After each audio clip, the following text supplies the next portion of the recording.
Sian, thanks so much for joining Chamber today. Obviously, we're going around talking to PPCs, especially those likely to win at the next election. It's great to welcome you to Brighton. It's a lovely day. It is, exactly. Its best. You've been PPC now for about a year, just under a year, I think? Just under a year. Just under a year. Are you enjoying it? It's absolutely brilliant. I mean, my main job is going and meeting people on the doorstep in Brighton, seeing people in their own homes, asking them what their issues are, listening to them, but also meeting all the different groups around Brighton who are doing great work. I've seen such a range of people doing work, supporting the community, growing things, mending things, building things, looking after each other. There's so much work being done that's just a joy to go and witness and meet the wonderful people doing it. It's a great job. That sounds really positive. Is there one highlight, the big highlight of being a parliamentary candidate? I mean, it is. You get an invite to the big Pride parade and to meet all the people doing that. That was a highlight last year, although the weather was not nice to us on that day. Right. Looking forward to this year being a little sunnier. Yeah, but on those days like that, and also the marathon was incredible. On days like that when the whole city comes out and supports people who are doing good work and celebrates its diversity and all the different things that people do. It's just,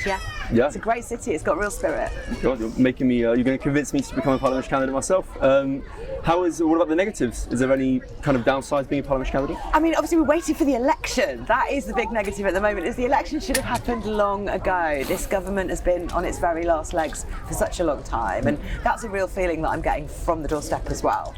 Even long-term Conservative voters are saying to me, this government really has it now. We have to have some change. When is the election going to happen is the most common question that people ask me when I knock on the door and say I'm the candidate. People are absolutely dying to vote for a different government, and I think people here are really very determined to keep their independent green voice that they've had for 14 years since Caroline Lucas first won the seat. People are really keen to keep that voice for the city in Parliament as well, so I'm really hopeful for the election on the day. Lots of work to do until then, so much work to do as a result of the things that I'm hearing on the doorstep as well, taking their voices up to the national stage, waiting for the debates. Yeah, you mentioned Caroline there, and obviously I won't try and predict the general election, but if you do become the next Member of Parliament, what things will change, what things will stay the same?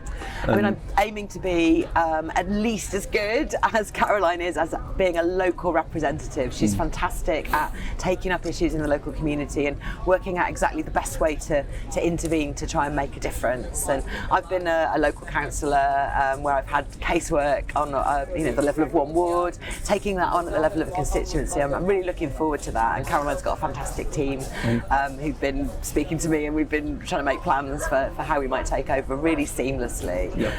So that's really, really good. But obviously if we get into Parliament, hopefully I'll be with a group of Greens, so that'll be a different job to what Caroline's had. I'll have colleagues, we'll be able to make plans together, take on different issues each, maybe really focus on making some big changes. One of the things Caroline said is that she's been the great voice for nature, for climate, for the environment, and then there are so many other issues where she's also had to be a strong voice, things like Brexit, things like refugee policy. She's been speaking up for renters in Parliament. There are so few other MPs doing that. Her being that one voice for that means that she potentially can't focus on long-term campaigning. She's having to speak up every single day. If there's more of us, I think we can really focus on pushing the next Labour government, which we're expecting, to take up some more of our ideas in a way that means working with campaigners and getting real evidence and putting real parliamentary time into making changes happen. So I'm looking forward to that. That sounds incredible. One maybe cheeky question from me. You talked a lot about the issues there. If you had, obviously, the private members' bill in Parliament, MPs get to select a policy which might become law. If you had the chance to submit one of your private members' bill, what would it be? Well, I'm in discussion with my colleagues about that at the moment, so we're all making bids for what we might do. We'd probably have more chances to win that lottery as well. But private members' bills are quite restrictive, so you can't do spending.